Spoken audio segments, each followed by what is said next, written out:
Gaazexaarraa fuuldura maal eenyame? Godhatte amboo filtara akkasii godhadhee laayivii seenu. Beekamtoonni hoo ijjatamii ilaaluu jiran waan ati hojii jirtu kana. Irratti rabbis irratti ilaaluu ji'a asirraa hawaa baaruu jira. Maqaa ishee bakka imaamatu ofirra kaayee as ba'ee. Ammaan tana wal keessa hin seenne gowwaa fi haqillimee akkamitti daddabeeyne? Beekumsa amantii qabanillee yaada walirra kannu kun haasee har'a waan tokko arrabsa. Miidiyaa hawaasaa jiruutiin gurguratamtu akkamitti ilaalamu jirtamee? Haga amma yeroo jirutti yaadachuu hin dandeenye. Afaan miidiyaa hawaasaatiin geemaan qaba jechuun maal jechuudha? Bilooksi godhuu danda'a mirga isaati namni kun. Isa qorannoo jechuun maal jechuudha?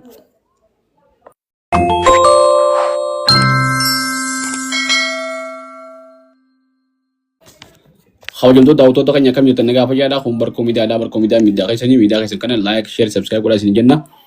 Akkuma beekamu barkoo miidiyaan dhimmoota diinagdee siyaasaa fi hawaasummaa irratti yeroo garaagaraatti keessummoota garaagaraa qabatee isinii dhiyeessaa turuun isaanii yaadatama. Har'aas akkasumatti dargaggeessa tokko miidiyaa hawaasaa kana gubbatti hafuura isinii kutee kan namuu gartee yaa rabbi duraan baasee jiru qabannee isinii dhiyaannee jirra. Mee gamanumaan isaa wajjin wal bartanii mee keessummaa barkoo miidiyaa taatee jalqaba irratti afeeraa teenya kabajjee nu dhiyaachuu keetiif hedduu galatoomii. Keessummaan keenya har'aa eenyu akka ta'e mee isumarraa bartanii maqaan kee iddoon dhaloota kee hojiin kee maal akka ta'e maatii barkoo miidiyaa wajjin wal nu bari.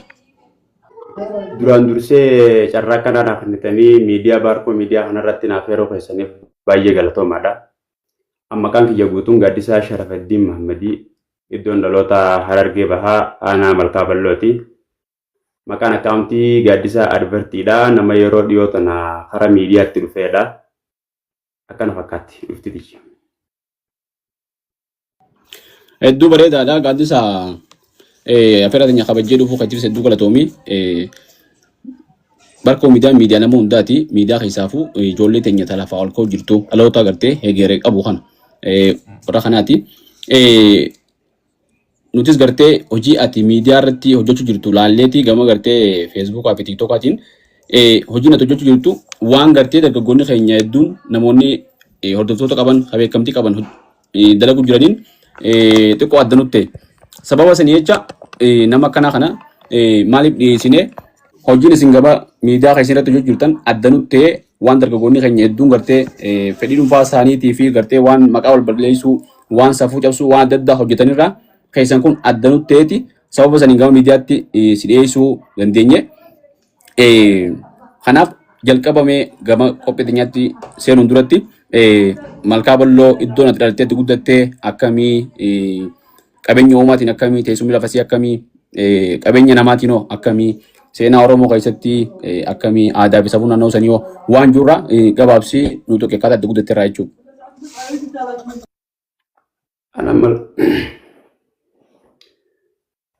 Aanaa Malkaa Balloo akkuma beekamu aanaa teessuma lafaatiin fagooti. Xarafa jechuun ni danda'ama. Xarafallee ta'uu baatu tigga dhiyaata. Ammoo gama jireenya hawaasaatiin aanaan Malkaa Balloo akkuma amma dura miidiyuma keessan kanarratti obboleessa kiyyamee jiru kaase laga aartii qofa osoo hin taane laga hayyummaa fi ogummaati jechuu dandeessa. Seenaa qabsoo Oromoo keessattis aanaa baay'ee seena qabeessa. Ammoo rakkoon jirtu yeroo midhaan facaastu boqqolloota dura magarte takkaa loontu nyaata yoo loon dabarte raammoon nyaata. Siyaasa irratti mata duree garaagaraa irratti dhiibbaan garaagaraa nyaadhameessi garaagaraa irra gahuudhaan godaansitti baay'atee beektonni faca'ee biyyatti hafanis dhiibbaa garaagaraatiin yeroo dheeraa irra turuudhaan wal qabatee xiqqisho dhiibbaa irra geesseetu nama dhagama malee aanaan Malkaa Balloo aanaa seenaalee garaagaraa seenaa qabsoo Oromoo fi akkaataa safuu hawaasaa waa baay'ee keessatti argattudha. Seenaa qabsoo Oromoo keessatti illee aanaa waan garaagaraa keessatti agartudha. Akkasuma jaarsolee seenaa garaagaraa beekan aadaa safuu fi hawaasaa beekan akkasuma artistoota gameeyyii garaagaraa baay'ee achi keessatti agarta. Amma immoo malkaa bal'oo yeroo jaanillee na dhagahama waan yoon hin dubbadhe malee biran dabarre dhiibbaa sanirraa ka'ee godaansi beektotaa godaansi hayyootaa baay'een dabalee aanaa sanitti dhalattoonni aanaa sanii karaa garaagaraa bittimsamee hafuudhaan warri biyyatti hafees hanqina carraa hojii garaagaraatii fi maal waan hin arganneef baay'ee takka aanaa dhiibbaan yeroo dheeraa irra gahaa ture akka aanaa duubatti hafaa tokkotti nama bira qabatamee jiraachuu isaatu xiqqoo na dhagahama. Egaa kanaati ammoo aanaa qabsoo Oromoo keessatti bakka guddaa qabu jeetiin kaasa. Dhugaa keeti fageenya gartee Finfinnee irraa qabu qofa osoo hin ta'in Hararee irraas fageenya qabaachuu karaa irraa gartee karaa ispaaltii tokkichuma kana gaddee Harargee tana kanarraa fagaannaan gartee buraaleen misoomaa bakka isaan dhaquunsaa akka jabaadha. Sababa saniin gartee akkas ta'uu ni mala akkuma hawaasa keenyatti akkuma Harargee kanatti wanni keessan ni jirti gartee akka midhaan dura bilchaate gartee dhiyana shimbirroodhaa yookaan gartee raammoo yookaan waan adda addaa nyaachuu sanni ta'a wanni akkasii ni mul'atti. Mee gama sagantaa teenyaa seenna mee gaaddisaan sadarkaa barnootaatiin nama hangam takka barate eessa baratte hoo? An barnootaan karaa fagoo hin deemne achuma malkaa bal'oo jaajaa bakkumaan itti dhaladhee ulmaa itti na bahanitti ciiqeetiin hanga 12 baradhe. Barumsa karaa kaaniin illee achumattiin waa xiqqishoo ol darasuma buluu haariyaadaati. Karaa fagoo hin deemne wantoota chaalenjii garaagaraa ka baay'ate tokkoon yeroo sanitti itti fufuu hin dandeenye miira ijoollummaatti wajjin keessaa karaa biraatti dabaree waan biraa jala fiiguu ture. Nama karaa fagoo hin deemnidha barumsaan gana ammoo itti deebi'ellee xumuruu karoora qaba. Achumatti hin baradhe. Bareedaadha. Namni gaa barumsa gartee diinii fi kaan kanaas walumaan ol kaanii naannoo keenya sanitti namoonni gartee barumsa kun nurraa fagoodha. Ammoo namni gartee hanga gartee ati jettu kana ammaa gana namni qareen ni xiqqaata. Hedduun kanuma gartee qaree tokko kaan humna dhaabbatee sin dhabamu. Hedduu gaariidha amma darasummaa calluma qabda jechuu bakkaati yoo gartee nyaamata qabaachuu baatte illee darasummaa ni qabda. Haa ta'u ammoo sila yoo gartee hayyama kee taate yoo gartee fedhii tee taate chaalenjii gaafa san mudate san baruun barbaade maaliif nama si qofaa miti obboleeyyan kee hedduu tokko nama si fakkaatu hedduu tokko ha chaalenjiin akkasii mudattee sababa gartee osoo fedhii qabu osoo dandeettii qabu rakkoon adda addaa isa mudattee gufuu san bira darbuu dadhabee gufuu sanii achitti hafe jechuu barumsa isaa kadhabe hedduu jira. Saniif yoo gartee hayyama kee taate mata mataallee taatu seenaa sana akka nu qoodduun barbaade. Isii sadas mara kaasuullee baadhu.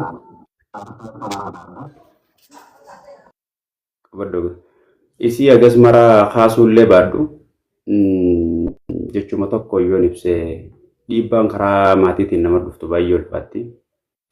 Dhibee maaziriitii yeroo dheertuu waggaa 6 walitti dhaabdee dhukkubsattee irraa ka'ee isiidhaa wajjii walii gatte rakkachuu fi maal ta'u dhiibbaa isiirra geessee tan hanga danda'amtetti hojii qooddadhee yeroo dheertuu isii hojii waan hin dabarseef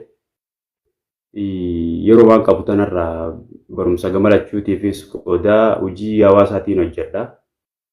Hojii tanaafillee yeroo hanga tokko qoodee gamtaa ijaaraa wantoota hawaasa kana fayyadan tokkollee hedduu qooda guddaa keessatti waan hin fudhadhuuf yeroo hanga tokko tanaafillee kanneen ammoo yeroo dheeraa dhibee isiisan irratti waan hin dabarsuuf akka barbaachisutti qooda fudhachuu hin dandeenye barumsa qo'annaa irratti fi waan garaagaraa irratti ta'ullee baay'ee takka dhiibuun ture barachuun ture qayyabachuun ture xumurarra immoo intaraansii barasanii yeroo jalqabaatiif yuunivarsiitiitti akka fudhatamuu fi wantoota walolli baay'een itti baay'atee akkaan waan konfiyuus nama godhu baay'ee irratti haasawamuu wajji wal qabatee intaraansiin barasanii hafuu wajji wal qabatee kaka'umsaa fi miira akka duraanii dhabee karaa bakka biizinesiitti yoo seenee hojjedhee jijjiiramee waan jiru ilaalcha kanaatiin guutamee yeroo sanatti dhaabee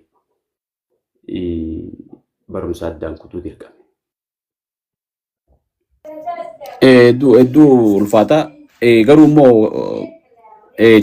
barumsa gartee barumsa kutaa kudha lamatti yoo gartee qabxiin dhufu baattees irra deebi'uun ni jirti. San qophaa osoo hin ta'in kolleejjii adda addaa barachuu jira. Itti fufuun barumsi hin dhaabbatu. Sababa saniini inshallah akka itti fuftu abdiin qaba.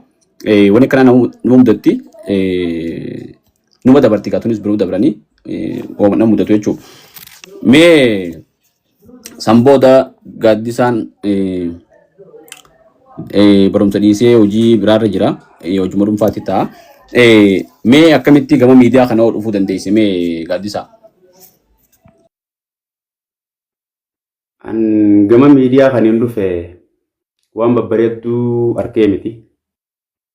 Yookiin ammoo miidiyaadhaan guddadhee feemasa tahee iftuulee kabajamee kaameeraa selfii nama harkaa barbaaduuf miti. Faallaa kanaatiin hin dhufe. Wantoota yeroo ammaa deemaa jiru kana dambalii haruma tokko wal jala jallatu. Akka citaa toleetti gaafa qilleensi gamana deemu hundi gamana jallatee gaafa gamana deebise gamana jallatu kanaatu baay'ee natti hin tolu. Yeroo amma yeroo wanni tokko ja'amnaan yookiin hojjetamnaan isiin tun gaarii moo gaarii miti addaan hin ilaalamne keessa jirra. Namni beekamaan tokko waan tokko hojjannaan yookiin hojjannaan dhaloonni kana hordofaa guddata, bilbila irra guddata. Safuu eeguun hin jirtu.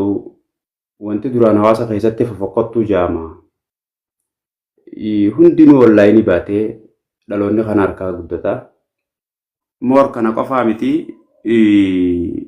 Hawaasa kana keessatti wantoota aadaa baratamaa ta'e afaan Oromoo kana hundee jechaa wantoota hawaasni jeetti fayyadamu kun guutuun dagatamee namuma beekamaa tokko lama akka barbaade jiraatu jala dhaloonni kun arra gamana naannahee boru gamana naannahee wanni hawaasni akka jibbaan laalu gaarii fakkaattee wanni hawaasni akka safuul nama kadhachuu wantoota hawaasa kana keessa qaadhii gurguddoo kun hundi as deebitee gaarii fakkaattee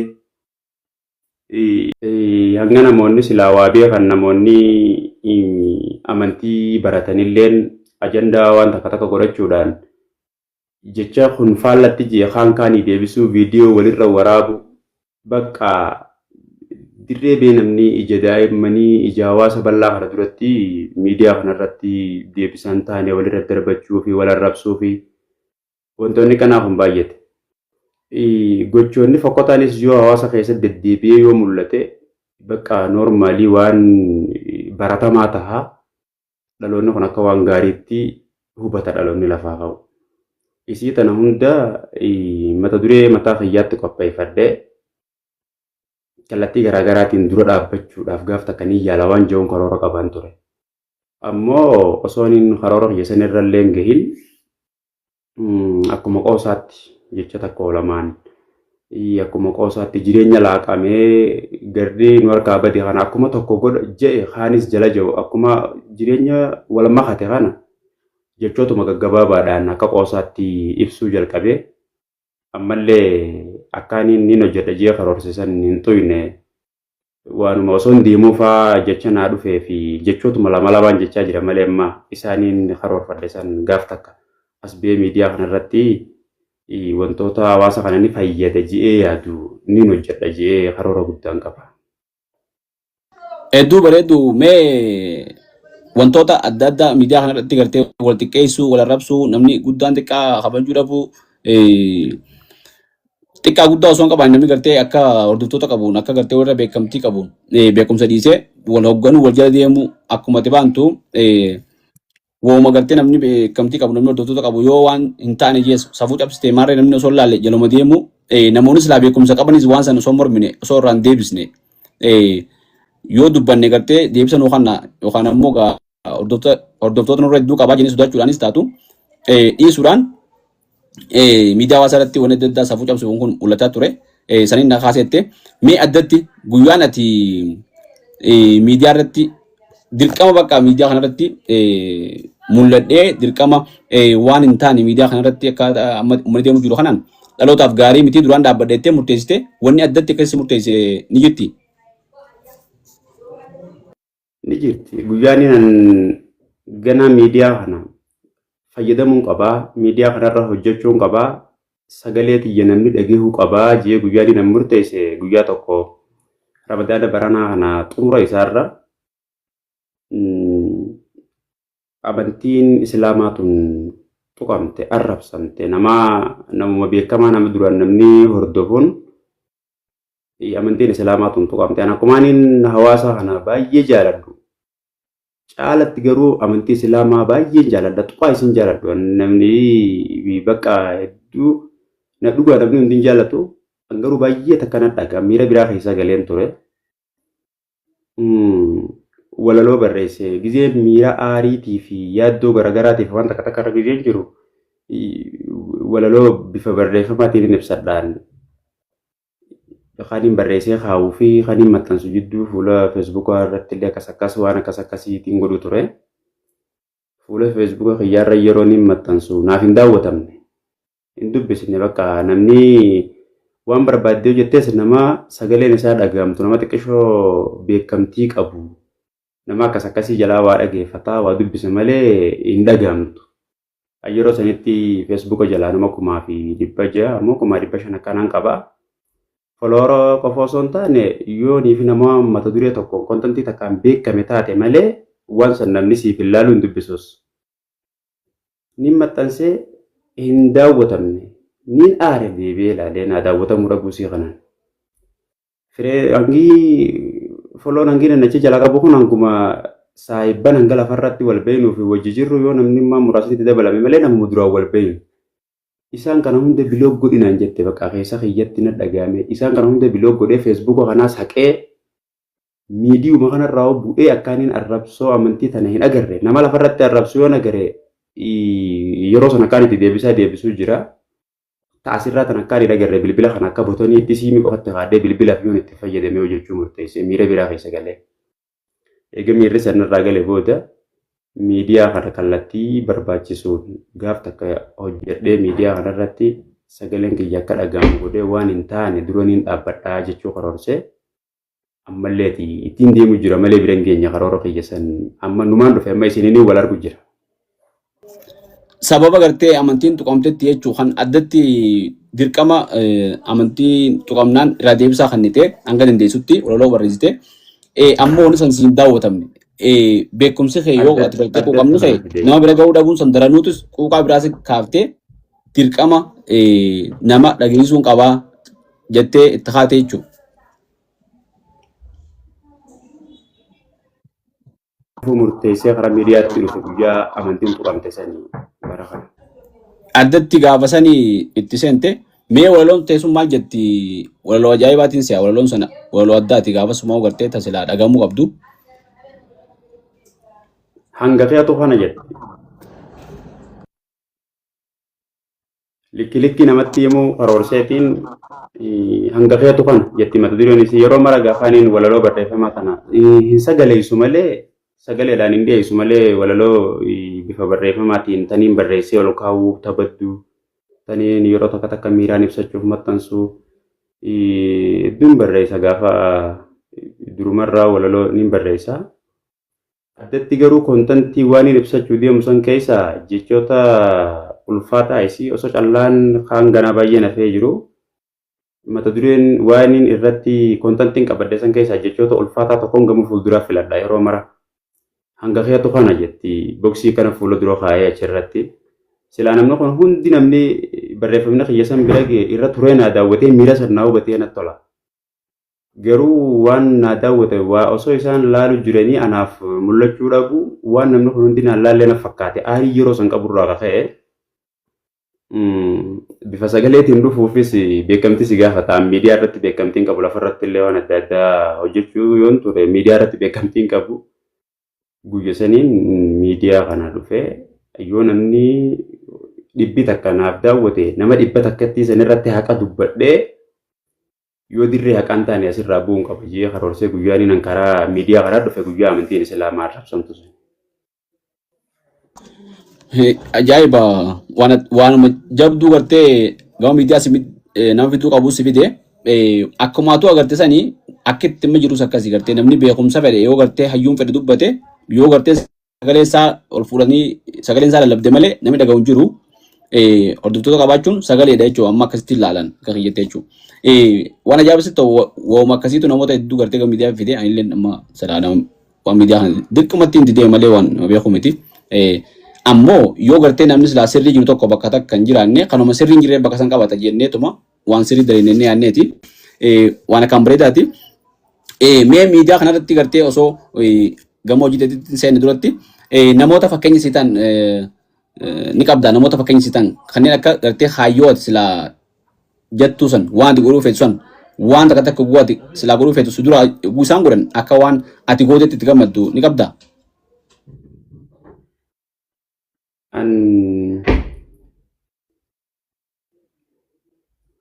An dhuga namni hojiin isaan dinqisiiftullee ni jira. Ammoo namaaniin isa fakkeenya godhadhee karaa miidiyaa kana dhufe xiqqishoo nama kanaan faallaan jira.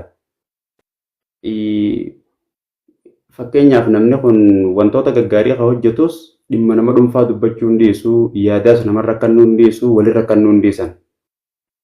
Addatti garuu isii tan hundaan faallaan jira. Wanni nama kana yoo hojii isaa bareeddutti osoo hin gammadu hojiin isaanii guutuutti fakkeenya naaf hin ta'u. Dhimma nama dhuunfaa keessa galuu si uumayyuu keessan galu dhimma nama dhuunfaa yaada namarra kannuunis biyya hiyyaan addatti akkuma waliigalaatti riilii waan hawaasa kana keessa jira. Wantoota dhiibbaa safuu hawaasa irra fidan, aadaa irra fidan, amantii irra fidan wantoota afaan hawaasa kanaa kallattii biraatti nama hubachiisan waan kana hunda hawaasa bakka bu'ee dura dhaabbachuudha. Warrumaan sila warra namni hordofu kanaa'u dura dhaabbachuuf hin dhufe akka kiyyatti qoosmaaf tapha keessatti malee namni ammoo hojii isaa dinqisiifadhu fakkeenyaaf warra viidiyoolee kaka'umsa namatti horan hojjetu ka Birraa Jamaal fa'aa akka Fariyaa Adam fa'aa namni nan dinqisiifadhu yoo jiraate nama wantoota nama kakaasan irratti hojjetan isaan kana ni dinqisiifadha. Isaan qofa osoo hin taane namni silaa viidiyoo kaka'umsaa hojjetan baay'ee jira. Ammoo viidiyoo hojjetan san keessatti humii baay'isan. Waa hundaan hanga danda'amtetti gallallaacha xiinxalaan itti baay'ee yookaan gisee miidiyaa kana laalu baay'ee takkaan waaqa qabee laaluu jaaladha. Gaafa qixa sirriitiin waa jala gaafa deemtee laaltu homii itti baay'isan. Namni amma kana duubatti si laalu gaafa ati bira dabartuu agartaa. Namni yeroo mara namni jechuu baay'isan. Humii qofarratti xiyyeeffatan. Fakkeenyaaf aadam jajjabeessuudhaaf miira aadam eeguudhaaf jajjabeessee akka inni bakka sadarkaa marra jiru kana caalaa tattaafatu aadam godhuudhaaf nama biraa tokkoon aadam dorgomsiisee namni akka amman tana ejantaanis ilaalu namni ji'a humiitti baay'isuu hin qabu. Sababni isaa miirri yeroo san isa dhagahamu miira sirriin ta'u. Osoo naman tuyne nama bakkuma dhiisee aadam jajjabeessuu danda'uun qaba jeetii namana akka kiyyatti. Akka gaaddisaatti akkumaan siin ji'aan hawaasa kana baay'een jaaladha.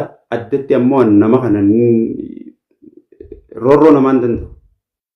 Rakkoo namaatis hin jaaladhu. Akkasumatti nama jiyee namni nama kana deddeebi'oo homatu natti hin tolu.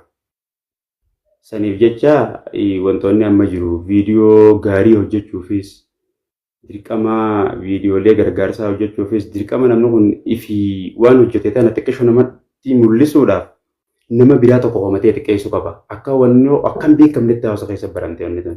Hanga danda'amtetti isii tana dura dhaabbachuun fedhii qaba waan ta'eef hedduu wannummaan amma namni hedduu nan jaalanneef warri beekamtii qaban kun amma ilaalchinaaf deemu.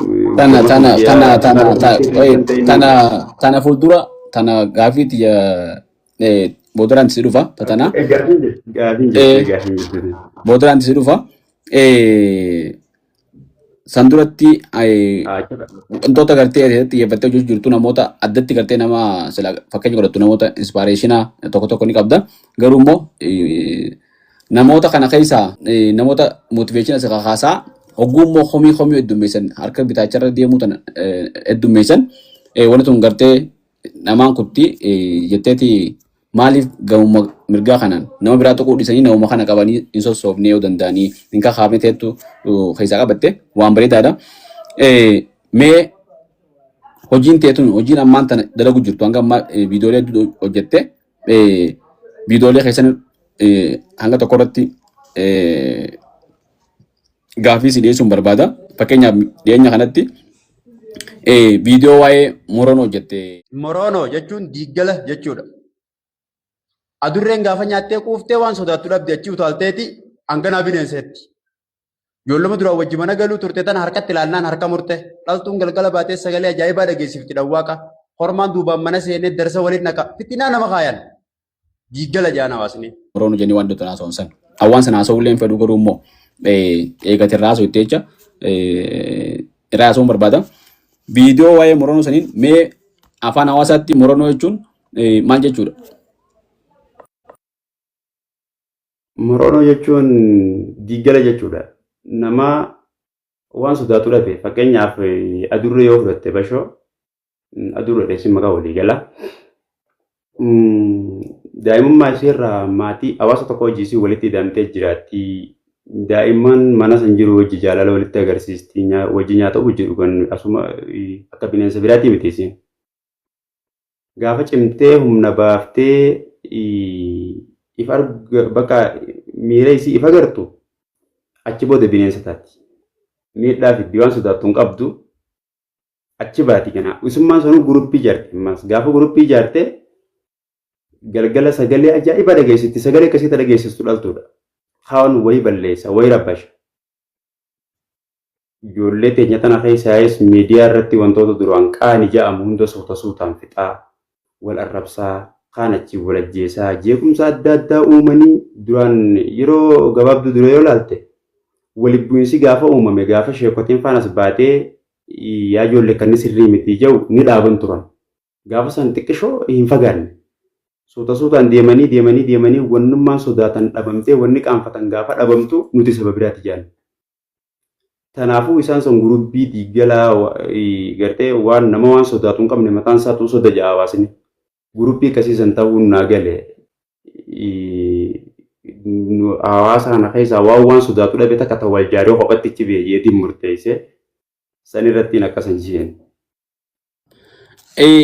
Mee ati ammaan tana isaaniitu diiggalaa'ee gartee uummata kanarraa safuu keessaa bahuudhaaf waan gartee aadaa safuu amantii waan adda addaa faalleessaa kana akka gartee safuun taane waan halaal godhachuu jecha uummata keessaa achi ba'aniitti diiggaloomanii.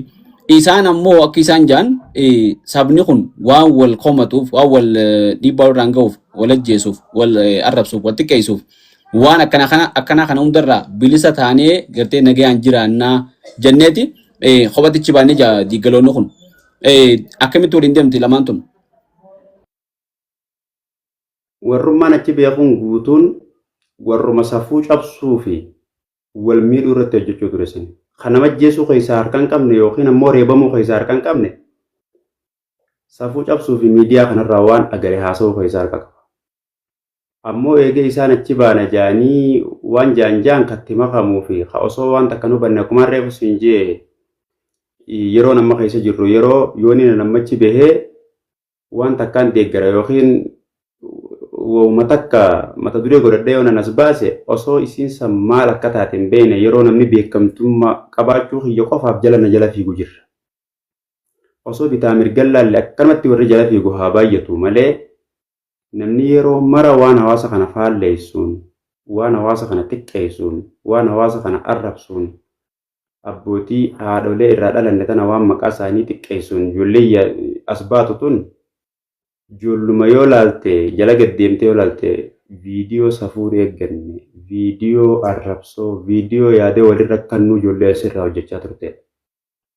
Walitti dabalamaniituma wanti tun akkuma reefu siin jee wanti hamtuun shittaan fokkottuun yoo deddeebite lakkaan dhagahamuu dhiisti. Osuma deddeebituu waan bareedduun fakkaattee jala takka takkaan waan dogongoraa ulfaataa kana takka takkaan nu fudhachiisaa dhufan. Irra baay'een dogongora asirra dalagamaa jiru amma gaarii nu fakkaata. maaliif jala jalaa suuta osuma dhageenyu akkamitti kana jaa akkamitti namni akkana jaa osoo jennu nu dhagaamuu dhiisu jira bakka jala jalaa nu fudhachiisaa deemaa bakka saba kophaa taanaatis amma bakka ammaasiis viidiyoo safuun eegganne hanga bifa suuraatiin bifa viidiyootiin waraabanii qullaa wal baasuutti illee adeemameef wantoonni hahamtuun hundi baramaa waan dhufteef asirra geenye immoo osoo deemnu malee duratti irraa eegalee mata dureelee kanaa warri gaffidu hundi ijoollee waan sodaattuu hin qabne. Sattuu miidiyaa kanarratti ol ba'ee waan akkanaa hojjetaa deemaa sadarkaa kanarra ga'ame. Sanirrattiin diiggala jeen bakka waan nama keessaa achi beekata. Hawaasa bakka hin buutu jechuun murteessa. Diiggalli kun amma guuchi beetana. Diiggalli kun akkuma jaansanitti ichi ba'uu tanarra wayyamoo moo diiggalli kun taa'uu irra wayya akkamime? Achi beetis bakka dhaquun qabu ni beekaa jennu malee achi beetis bakka dhaquun qabu jallatus warraa filma ammoo gochi hojjetamaa jiru kun akka gocha hawaasa kana bakka hin buune gocha namni dogongore tokko namni kallattii irraa maqe tokko ifii hojjetu ta'uu isaa dhalootatti agarsiisuun kiyya qofti naaf gaadha malee tarii nama asirra jiru nama gaarii biraa nama jajjabaa biraatiif obboleettiidha. Hawaasaaniin bakka hawaasaa bu'ee waan adda addaa irraa hin morma jiru kanaaf ilma yookiin intala. Ammoo gocha hawaasa keessatti dogongoraa gocha hawaasaan faallaa ta'uu isaa dhalootatti agarsiisuudha hojiin. Wantoota fokkotan ka miidiyaa kanarra bareedaa fakkaatee namni ittiin ofillee maqaallee ittiin moggaafatu ammoo isiin hamtuu ta'uu isii namatti agarsiisuudha hojiin kiyya. Baatirii hangaan dandeetti baatirii jala ibsu bakka namni waan hamtuu ati itti agarsiisanaan ifiif irraa gora dhalli namaa. Yaaliin kiyya akkasii hanga amma. Hedduu gaariidha. Jala qottee gartee namni wanni kun sirrii miti hanga dandeessutti nama agarsiisudha jechuudha. Garuu sagaleen ta'e gartee hanga sagalee isaanii ga'uu baattullee teetillee ni dhagamti. Mee miidiyaa hawaasa kanatti ammas kadhaa heddummaataa jettee viidiyooti hojjette adda addaan jirti. Mee akkamitti miidiyaa hawaasa kanarratti kadhaan akkamitti heddummaatti mee? Kadhaan jalqaba bakki isiin irraa eegalte laayikii fi sheeriidha. Nama ustaaza sheeka jabaa haa waa'ee amantii nutti himuudhaaf waan bareedduu namatti himuudhaaf dhufuutu osoo mata duree nutti himuu deemu san hin jalqabne laayikii fi sheerii nu godhata.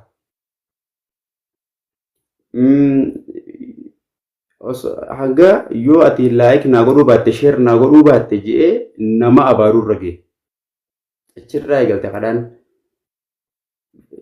waan dhufeef sayyoo itti fufe wanni sayyoo nama kanaaf taate namni ifiif laayik godhaa ifiif sheer godha. Yoo ta'uufii baatte namni mirga guutuu qaba asirratti. Jalqaba achirraa eegaltee osoo deemtu bifa geema taphachuutiin sabboonummaa fakkeessanii fakkeenyaaf namni kun saba kana tahee namni kaan saba biraa yoo tahee namni kun amantii tana tahee namni kaan amantii biraa yoo tahee namni kun ganda kana tahee namni isiin itti fufuudhaan gosa deemu ta'e isii akkuma wal ajjeechaati. Qaama walii faallaa tokko wal bira fidanii gastiirra waluma bira fidanii ka irraa nama dileef jalaa qabu ka irraa namni waa darbuuf ka irraa kadhachuu beeku jechuun mammaa afaan biraatiin.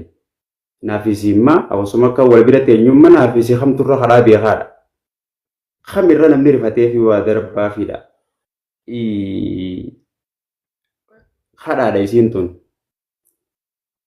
Namni kun wanta nama maqaa biraatiin waan dhufteef waan bareedduutti fakkaachuu jira. Ammoo wanni namaa darba wanni harka namaa jira. Foloosi godhuun, laayik godhuun, sheer godhuun waan harka kiyya jiraati. Waan ati amala toltee na dhiyaattee na gaafattu na kadhattu takka kadhaadha isiin tun. Jireenya lafaarra yoo deebistee ilaalte meeshaa hirbisaa waliin kannu ganaa suuqiin tiyya asii na barii asin na barii yogguu asin na gortaa jechuu wantootuma kana fakkaatu isiin. Isii tana guutuu onlaayinii taateetuma kadhaan tun maqaa jijjiirratte. Isii tana dhaloonni ammoo akka waan bareedduu qabachuu jira. Fakkeenyaaf namni bilisummaa if dandeesse qaba. Osoo deemu jiru viidiyoon itti toltee yoo si hordofuu barbaade Milikeeta si godhata akka ifiifuu ganaa deebi'ee ilaaluu barbaade itti tolti. Osoo deemuu yoo si jibbe bilooksi godhuu danda'a mirga isaati namni kun. Isa kana hunda kadhaa garaagaraatiin yoo ati narraa laaltee rabbis irratti alaalu ji'a asirraa hawaa baaruu jira. Maqaa ishee bakka imaamatu ofirra kaayee as ba'ee isiin tun hundi akkam barbaachisne namatti agarsiisuudha. Kadhaan tun xiqqaachuu qabdiidha. Asirraa dhaloonni kun kadhaa baraa guddachuu hin qabudha. Namni waan xixiqqishoo takka osoo jiru baramtee bakka namni waan xixiqqishoo takka hojjetee yookiin dubbatee gaafa karaa miidiyaa kanaa dhufe osoo asirratti waan takka waan hawaasaaf bu'aa qabaa takka niin hojjedhaas ji'ee yookiin uumamata isaatu niin hojjedha ji'ee yaallee deeggarsa gama viidiyoo tanaatiin argatu. Gargaarsa namni bebbeekamaan bakka garaagaraa jiru isa gargaaru sanirratti xiyyeeffata. Kadhaa baraatiin bilbila kanarra kadhaa baraa guddachuu jira jechuudha dhaloonni kun. Kanaafuu wanni kanaa tun kadhaa taate tun kadhaadha. Gowwummaa taate tun gowwummaadha. Ta wallaala taate tun wallaala jennee qubatti ilaannee dhaloota kana agarsiisuu baanne namoonni bebbeekamaan sababa callaa muraasa asirratti dalaguutiin sababa xiqqishoo sagaleen isaa dhagayamuutiin dhaloota kana dhiibbaa gurguddoo irra fidaa jiran baay'eedha waan jettuun na dhagahama akka kiyyatti. Kadhaan tun laayikii irraa eegaltii, sheer irraa eegaltii akkuma jettu koomenti godhaa, laayik godhaa, sheer godhaa, maali koppii linkii godhaa, sabskiraayib godhaa irraa eegaltii jetti. Garuu immoo akka gartee istiraatiijii miidiyaatti pilaatfoormii sooshaal miidiyaa kanarratti gartee miidiyaa kee guddifachuudhaaf yookaan ammoo sagalumatee akkuma reefu ati amma fakkeenyaaf gaafa duraa gartee walloo barreessite walloo san namni gartee abbaa kanaa siin juudha bamnaan aarte sanitti akka gartee sagaleen tee nama bira geessu jecha laayikii fi sheerii fi kanatti invaayit wal godhuun afeeruun istiraatiijii miidiyaa hawaasaatti ija hordoftoota guddifachuudhaaf akkuma tireeffattummaa dukkaana kiyyaa siin eeggoraa jechuun kastamara harkisuudhaaf jechuudha. Wantoonni kun akkamitti kadhaa ta'uu danda'an fakkeenyaaf istiraatiijii miidiyaati. Waggaa sagantaa takka yoo wanni kun sitti tolte laayik godhii fakkeenyaaf naafatimmaa haasa'u jira. Haasawaa keenya kana namni gartee barkoo miidiyaadhaan daawwatu haasawaa kana viidiyoo kana laayik nu godhaa sheer nu godhaa yaada nu kannaa sabskiraayib godhaa jenna. Kun istiraatiijii miidiyaati. Sagaleen teessuma akka dhagahamtu akka guddattu jechuudha. Kun akkamitti kadhaa ta'uu danda'a gaafiin takka jechuudha. Tabiraa tattaantu afaan miidiyaa hawaasaatiin geemaan qaba jechuun maal jechuudha. TikTok isa muraasa karaa afaan hawaasaatti yeroo jijjiiramu. Har'a geema kiyya jechuun faamilii har'a geemaan qaba jechuun gumaataan mana kiyya akka dhadhee afooshaan tiyya takka nafe naachuu. Chaalenjiin naa kan name jechuun silataa ni dhadhee jechuudha. Yoo wanni kun naa taate hanganaan kafala qajaan hawaasa keessatti silata jaama. Gaayis giiftiroonni bakka qabadha jechuun yaa karabbii. Ta duraa ta karaa jirtu isiin tun akkamitti kadhaa ta'uu dandeessi. Isiin tun akka bifa istiraatiijii guddina miidiyaatiin ilaalamaa hajjetteef fakkeenyaaf wantoonni ati hojjechuu jirtu san waan nama fayyadu jettee itti yaaddee hojjechuu jirta. Ammoo namoota daawwachuu jiran kana yookiin nama hordofuu jiran kana namni calji'ee laalee fixee viidiyoo osoo sabskiraayibii yuutuuba keetiitu si yaadanne bahuu mala. Ni yaadachiiste kuma reefu siin jee asii ganaa teessoon teenya suuqiin teenyaa asii jettee namatti himachuudha taati. Inni ni nan baanu kadhaa ulfaattu fakkeenyaaf waan takkaan himuu deemaa dhimma masgiidaa yookiin dhimma gargaarsa nama karaarra guutee salaatu wantoota islaamii wajjin wal qabataniif fayyadameeti qabatee dhufaan. Yoo mana rabbii kana laayik godhuu baattee jaa yoo mana rabbii kana shir godhuu baattee jaa manni rabbii kun akka hamtisaa kana jala jiramu manni rabbii kun nama dhiba. Deebi'ee yoo sagalee quraana rabbii tana sheer godhuu baattee jaa amma fakkeenyaaf sheer godhee namni sagaleen itti toltee dhageeffachuun dhuga waan bareeda. Amma sheer godhuu dhabuudhaaf namni kun abaaramuu qabu. Laal inni sababa ittiin kadhachuudhaa dhufe malee waan san miira isaa guttee yookiin akkas isa bira geesseetii miti. Xiyyeeffannaan isaa guddaan bakka carraa qabu hunda fayyadamee nis kadhatee nis kakatee laayikii tuqamu. Wanni dhaloota kanatti akkaan wanni dhaloota kanatti waan bareedduu ta'aa jiru deddeebi'ee gabaabinaan bira yoo dabarre isin itti aantu ammoo. Tana osoo taanitti hin dabarre tanumarratti warreen osoo muuziqaa taateehuu laayik gootaa sheer gootaa koomenti gootanii hadiisa yookaan quraana yookaan immoo nashiidaa taatu. Tanas godaadhaa warri jee gaafa tokkos warrumaa atemma itti kana keessa jechuu yoo gorsa dhugaatii deeme yoo gorsa dhugaatiif deeme muuziqaa laayik hin godhina kallattuma ittiin ilmi yoo karaa harkattee nama seenti jedha hawwannuma namatti himantuun yoo kallatti hirkattee nama seenti jedhan kallattitti isiin nama seentuun wantoota kanaa hin hordofina laayikis hin godhina ammoo waan akkanaa laayik godha hordofaa ji'ee dhaloota sanitti himuutu irra jira ture. Silaa santaa ta'uu laayik goota tana laayik godhii jechuun artistoota hordoftee laayikii tuyxaa fi anis naa tuqu jechuudha quraanaan fidee laayikuma san barbaade fidee malee gorsaaf hin deemu jechuudha. Kadhaa laayikiitiif dhufe akka kiyyatti akkas jeetiin hubadha. Silaa maal taate akkana goota anis laayikii naa fakkeenyaaf salaawata buusaa jedha. Daqiiqaa akkasitti hin fudhatu yoo silkiin ta'e chaarjii fixxee jiraattellee dhaabbadhu salaawata buusii jedha. Akkas jechuun isaa koomentii jala salaawata barreesse. Salaawanni qabuu garuu arrabaani malee koomentii ni miti. Laayyoo laatti. Wanni hundi koomantuma isaa baay'isuu, laayikii isaa baay'isuu, sheerii isaa baay'isuudha. Maqaa sheekotiitiin ka dhufu, maqaa gargaarsaatiin ka dhufu. Isiin tun hundi xiyyeeffannaa dhaloota kanaa akka waan bareedutti itti agarsiisaa jira. Amma fakkeenyaaf yoo fudhatte sheekotii gurguddoo da'awaa godhan akka sheemini biroo akka Yaasin Nuuruu akka Ustaaz Ibsaa yoo fudhanne da'awaa isaa godhaa da'awaa isaa itti fufa. Da'awaa inni itti fufu tana osoo hin beekne dhaloonni kunis dhageeffatee xixiqqeessee wal biraanis ga'a. Da'awaa jiran malee isaan laayikii bishaanii nama kadhachuutti hin jiran. Yoo ispeeshaal keezii taatee wanta wal biraan naa ga'a jedhanii guyyaa takka takka si yaadachiisan malee jechuudha. Yoo da'awaa dhugaatiif deeme namni mata duree qabate san dhufee itti fufuudha. Nama kadhachuu dhiisuudha bakka. Namni yoo itti tole haalaa godhu yoo itti toluu baate haadha barsu bilbila kophaa isaa bitatee fi akkas jeetii nama naan kophaa akka ilaalcha kiyyaatti. Warri akka reefooteetti osoo muuziqaa taatee laayikni gootan jiru sun muuziqaa laayik godhuun humaatii miti ergaa jettu kan nu jiran jettee sareefuu dubbii teetti irraa akkasitti nu badde maaliif osoo muuziqaa taatee laayikni gootanii tanaas laayik naa godhaan yoo himuu barbaade gartee muuziqaa laayik hin godhin hin jenne osoo san taatee nu gootanii tanaas naa godhaadhaa jee amma hammeenya muuziqaan himne jechuudha asitti tanuma isaa godhuudha malee taan san godhuu hin godhin hin jenne jechuudha bakka tanaas rakkoo jira jechuudha. Wal dorgomsiise malee waliif haallaan goone wal dorgomsiise sanuu godhu jirtanii anis tana naa godha. Fakkeenyaaf miidiyaa kanaa hordofu jirtanii xiyya kanaas isin qottaa naa hordofa. Ji'ee laayikii sanitti nama kadhachuudha malee isii tam dogongora sii himeeti isii tam gaarummina sii hime. Waluma dorgomsiise bakka. Dubbii ajaa'ibaa kaafte waan zamana dheeraa tokko namni gartee yoo gartee waan kana gartee bira qotte akkana maqaa rabbiitiin si qabee laayik godhii maqaa rabbiitiin shar godhii wantoota akka jira waan akkasii gartee ilma namaati namni amantiin jaallata amma quraana fa'aa yookas jedhanii gartee quraana fa'aa si fidan dhugaadhaa bira qotuullee sitti ulfaatte guukas jechuusan gurra dhageessi daranuu jechuun maqaa rabbiin si qabee guusin namatti ulfaatte uummata kaa'u akka salawaata buustu malee dabrii namatti ulfaatte. Waan akkeessan isaan istiraateejii itti gartee wantaan guddifatanii jechuudha. Sana osoo hin taane akkuma sirriitti istiraateejii miidiyaatiin guddifachuu danda'an jechuudha. Gaafii xiyyataan naa dabri mee geemaan qabaan irraa nafi naadhaa jechuun afaan warra miidiyaatti afaan warra tiiktokitti afaan hawaasaatti lakki ati wanni ati hiitu afaan miidiyaa kana afaan hawaasaatti nu hiita dalagaan ta'eeti. Geemaan qabaan irraa nafi naadhaa jechuun afaan hawaasaatti maal jechuudha? Afaan hawaasaatiin fakkeenyaaf amma hawaasa keessatti namni tokko gargaaramuu yoo barbaade akkatti aadaa wal gargaarsaa qaba.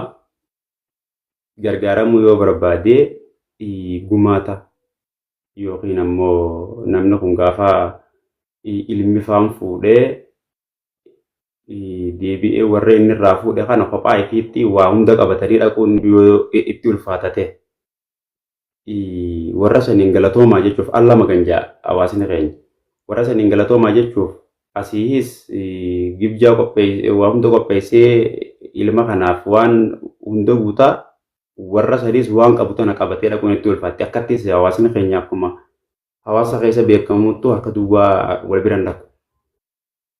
Gaafa kana waliyaameetiin irraa nafinaa guyyaa kanaa guyyaa gumaata kiyyaa jee dursee walitti himata. Amma piroomeeshina jennaan miidiyaa irratti garaagarummaan jirtu kanuma.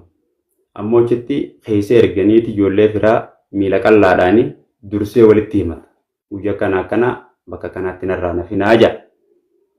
guyya san gaafa dhufe namni gumaata sanirra gaafa harkame namuu waan danda'u waan dandeettii isaa waa wal dorgomee abaluu kan hangana kanneen anjaan jechuudhaaf guddisee kannuuf akkasuma haa duraan namni san kanneefii jiru harka biraa qaba har'a harki isaa waan guddaan irra jiree guddisee kannuuf ammoo hanguma qaburraa osoo hin qabne abaluu kanarraa nafu jee xiqquma qabu sanirraa kakannu hundinuu dhufee gaafa wanni san bakka takka walitti dhufte waan guddaa taatii nama kana yoo ifii mana isaa buufatees yookiin ammoo yoo nama biraan dhaquu deemes ittiin if gargaara gumaata jeniin waan sana hawaasa keenya keessattuu naannawaa Harargeetti aadaa wal gargaarsaa keessaa beekamtuun takka gumaata kana dursanii walitti himanii beeksisa godhanii guyyaa takka dhufanii nama sanii waa buusan. Miidiyaa irrattis afaanumarraa jijjiirame malee kadhaadha isiin gumaata. Gumaata kadhatan jaalala hawaasni wal jalaa hundeessu hawaasni waan godhu deemu ittiin qaanfatu hawaasni keenya. Abaluu gumaata kadhatte abaluu gumaata kadhate jedha. Amma immoo miidiyaa irratti geema kadhate yoo jaan qaaliidha safuudha beeku. Amma afaan miidiyaatiin geema kadhateen safuu kadhateen san jala jiraannaan safuudha. Maaliif kadhaa miti waan bareedduu dhaloota fakkeessuu saniiti. Ammoo dhugaan jirtu yoo geema jenneenis geema kadhate kadhaa san jala dhisuun qabnu ture sila. Ammoo hawaasa keessatti gumaata kadhate jaamaa ji'a takka beeksisaa yookiin ji'a torbaan tokko torbaan lama beeksisaa geemni abaluu wajjin qabu akkana ji'ee carraa qabu hunda fayyadamee akkatti namnichi dhufee waa darbuuf jechuudha. Kuma reefu sinjee guyyaa geemaa abaluu hangan takka darbee harka biraa qaba harka guddoo darbuu qaba leenca darbuu qaba yookiin kaan ababa darbaa kaan namu hanga danda'ee darba. Akka namni waan kana darbuuf inni carraa adda addaa fayyadamee nama kana keessa baachuu qabaa jechuudha.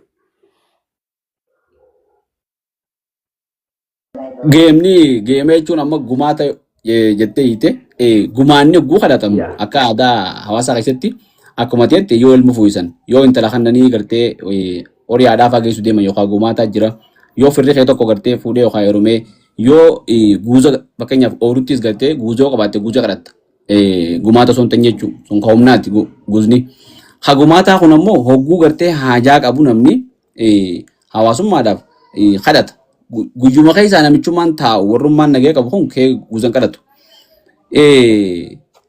Geemni gama kanaan irraa addaa miti gumaatarraa. Hawaasa keessatti namni noormaali namni nagoomaan akkanuma jiraatu waa nama kadhachuun ni ulfaatti.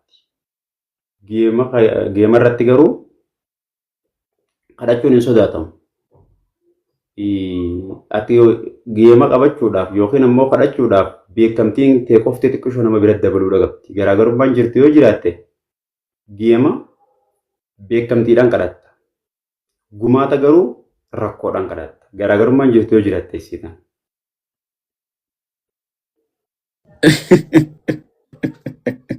Waan addaati. Mee hayyee guyyaa gumaataa kana ammoo guyyaa geemaa afaan sooshaal miidiyaatti gartee guyyaa geemaati irraa nafanii guyyaa gumaataa akkasumatti gartee nam tokko irraa naf aaliin gartee tokko irraa nafu aalii ollaan hidhaqanii geemaa keessatti giftaroota jira gaafa geemaa gaafa gumaataa ammoo nama gumaata dhaqesanitti waa kanna mee giftaroota jechuunoo maal jechuudha taaptaabiinoo taaptaab godhaa jechuunoo maal jechuu giftii kannaan ni jirtisa faamilii jechuunoo maal jechuu mee giftaroota irraa kaasii afaan gartee guyyaa geemaa san waan itti fayyadaman san afaan hawaasaa nuu deebisi. Giftaroonni kun hawaasa keessatti bakka gumaataatti jedhamu abbaallee ittiin dubbatu bakka gumaataatti abbaan itti dubbachuun ni ulfaatti. Kanummaan dubbatuuf akkasitti harka nama jalaan qabatu akka geemaa kanatti bakka itti harka nama jala qabatan nama rakkatee karaarra jiru hawaasa keessatti immoo yoo ilaalte akkasitti nama kadhatu warra karaarra jiru malee gumaata ni bareechan isuma inni kadhatan kanuma jenne kanaawu ni bareechan wayii jira safii jettiin Harargeen wanta jala qaban babbareechaniiti wayiirra namni dhaqee buusa malee hawaasni osoo lubbuun jiru akkasii harka nama jalaan qabatu hawaasni keenya itti ulfaata. Ammoo bakkeetti giftaroota kana amma maqaan dhawamu karaarra bakkatti nama kadhatan tana qarshii 15 qarshii takkaas yaa rabbiin beelehee ni rakkadhee jaa karaarraa. Abbumaa if dubbata harkaas nama jala qabata kun itti jabaatteen sodaatu. Isiin gastiirraa isiin geemaatiis akkasi abbummaa if dubbata namni duraan dubbachuu jirullee yeroo sanachirraa taa'uun hin danda'amu ni baha abbummaa if dubbata. Isumaatuutu ammaasis akkasitti nama kana kanneen galatoomi jechaanii kaaniin akkana jechaanii akkuma jara kaan akka barbaachisutti du'aayii garaa nama jiiftu godhaatuma karaarraa harka nama jala qabatu kunis hanga bakka dalagaatti illee gaafa si dhufe gaafa ati kanniteef yaabu silaan irraa deeme makannee fi jettutti gartee du'aayii garaa nama jiiftu si godhaatuma inni nesusee sirraayii akkasuma jechuu bakka isiin malee xiqqishu bakka gumaataa isin wal dhabdi bakki jiiftarootaa tuni faamilii jechuun afooshaadha bakka afooshaa fakkeenyaaf amma namni gumaata fagoo deemeen kadhatu.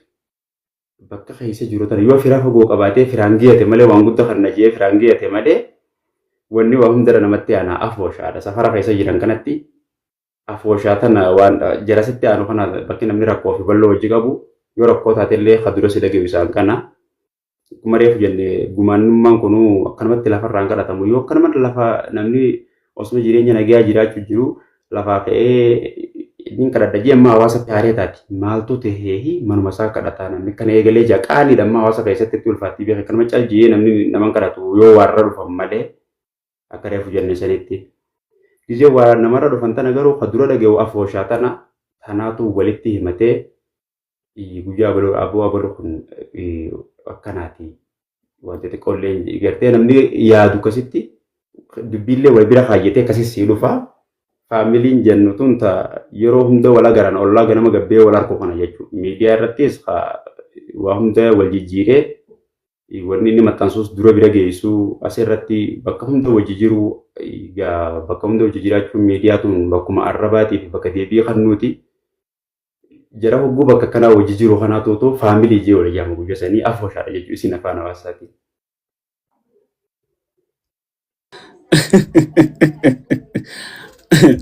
Waan ajaa'ibaati waan ajaa'ibaati waan addaati giftaroonni jara akkasanii akkasitti geemni akkasitti taphatamaa jechuudha. Namoota tokko tokko sammaan tana gartee gumaata ta'uu san ni baranna fakkaatti waan biraatti warra fiduu eegalan gartee hajaa warra fiduu fuudhaaf yeroo warra fiduu eegalan fakkaatti waan sirriitti akkanatti waan bareedduudha. Eeguma afaan hawaasaatti hiikuu eegalee kadhata. Akkas ta'uu dhabdu mee gama viidiyoo kabiraatti dabarra kabajamtuu daawwattoota keenya mee viidiyoo kana daawwadhaadha viidiyoo kana viidiyoo kan isaatti walitti deebina. Tujjaarri gowwaan salaamtaatee kadhaasaa miskiinni gowwaan salaamtaatee ergaasaa.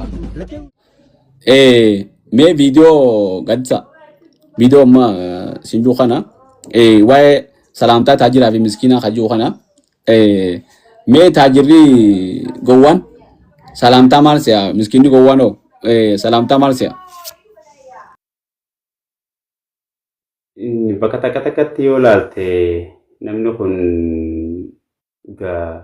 hedduu akkanatti illee kallattiin nama bu'uun ulfaatu ammoo riilii waan hawaasa kana keessa dhiibbaa takka ta'u jiru akkaan mooraalii namaa tana gabbuusaa mooraalii namaa cabsaa akkasuma waan hedduu dhaloota kan akka ifitti namanne godha waan takka irratti dubbachuun bifa qoflaa taphaatiin jecha tokko dubbachuun dirqama beektaa yeroo takka.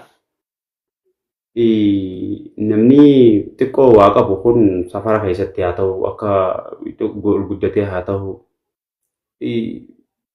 salaamtaa gaafa osoo gartee namni kun miskiinni kun gaafatti dhufu osoo salaamtaa tanaaf jalaan deebisnee yoo argi nama waa kannu ta'e karaa waa isaa kannuu sadiitti deema yoon kaan ammoo bakka deebisaa fi salaamtaa qofaaf waan itti dhufe ittiin fakkaatu noormaalii kanuma ka'ee akka namni lividii takka irra jiru namni akka isaa qabeenya qabu yoo dhufe ziyaaraadhaaf bira dhufe dubbisuuf bira dhufe taa'ii ja'amaa akkasi yoommoo namni kaan kun isan geenya kun bira dhufe akka nama haajaa ifii himachuu dhufeefaa akkasitti waan takka akkas ilaaluu jira.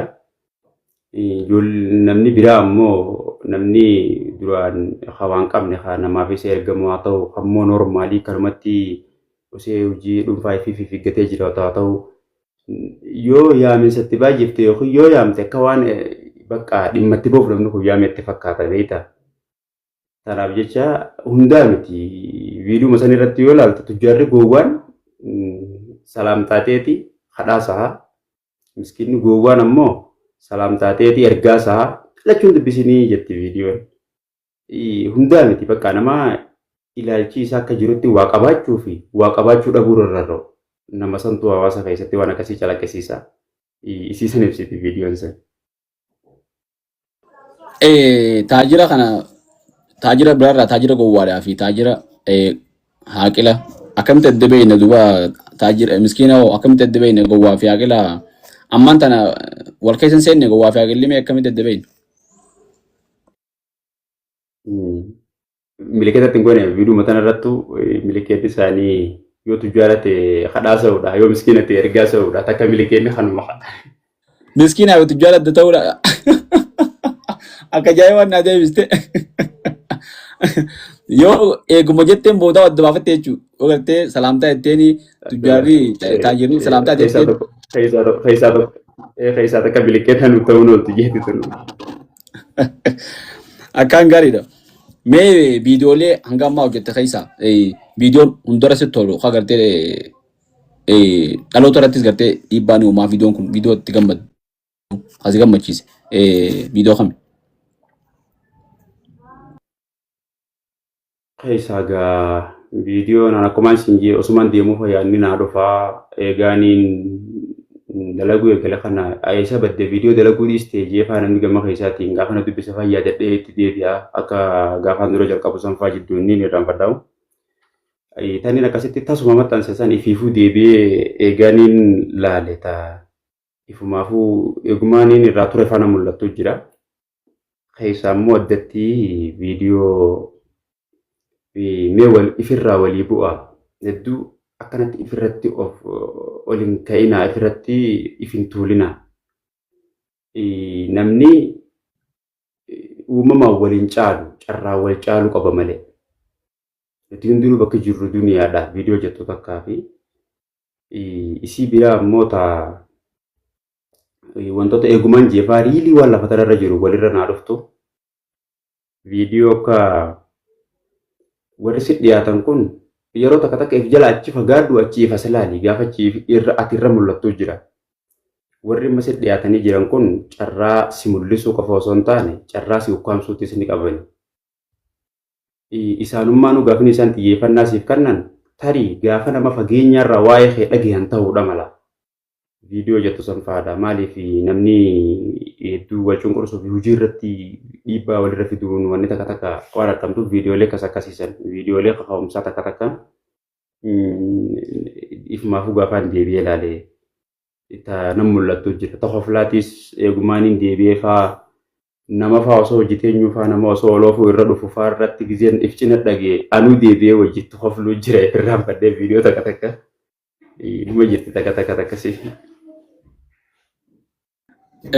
Bareedaadha viidiyoon kee hedduu nama hubachiisa jechuun viidiyoolee hedduu gaama nama si'eela dhufee daawwatee beeka malee namni asirratti hunda dhiyeessuu hin dandeenyu hedduu bareedduudha.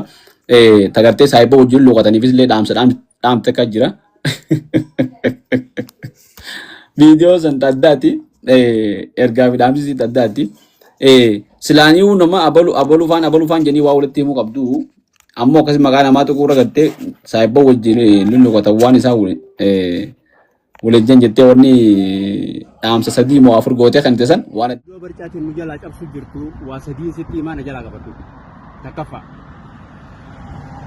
Yeroo dhufte eega qamaatii gatteenye booda dhufteemi walagarree jirraa mi osoo danturin adda baani. Takka ganama bakka dalagaa walagarree jirra yeroo dheertuu danturreemi. Aaree tokko tokkotti nagaa fayyaa jettee nama hunda harkatti laattee harkaan duraan deemin eega gatteenye booda. Assalaamu alaikum wa alaikum salaam taa'e migaa dhumte bakka. Talamaffaa kophee ta'anii beektaami keessattuu namni salaan akka dhuftee seenteen miila keessatti dhiqadhu bareedii achi booda kottuu seenii taa'e. Suufaa kopheetiin jimaan duraan deebisin.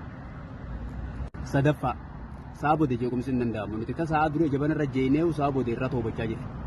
Sa'a booda jeequmuun tiktok sagalee itti guddifatanii ilaaluun waan nama qabachiisaa gisee tiktok irratti agartee as qabdee nama agarsiisuudhaaf namaan jeequun hin ta'u. Kophaa keetii tiktok ilaali anis kiyyaan laala gisee wal bira ciqilfannee jirru fa'a sagalee itti guddiftee yookiin bilbila dawwaltee nama jeequun dhorkaadha sa'a booda. Waasadeen kana sirreeffadhu achi booda nu dawwali wal biraa sirii dhufna akkasitti qamaan. Mee waan san hanga tokko irraa nu dubbadhu mee. Ilaalcha hawaasaa kana keessatti namni kun akka warra miidiyaa kanaatti jireenyi lafarraa kunee fi akka namni bebbeekaman tokko hawaasa kanarratti kallattiidhaan ija keessa wal waraanu kun lafarra hin jiru ni beektaa. Waan jechuu hin dandeenye namni bira qabeetti fakkeessa malee namni baay'ee wal kabaja lafarratti. Jireenyi lafarraa kun jireenya namni itti wal kabajee waliifillee obsee yoo aare ka'ee walirraa deemee hojii jiraatudha waan jabaatee harkaan walitti buusa malee akka miidiyaa irraa kana walitti dhufeetti harkaan walitti hin bu'u garuu miidiyuma kanarraanii jecha fofokkotaa waliin silaa danda'e quba ija ol kaaya beektaa.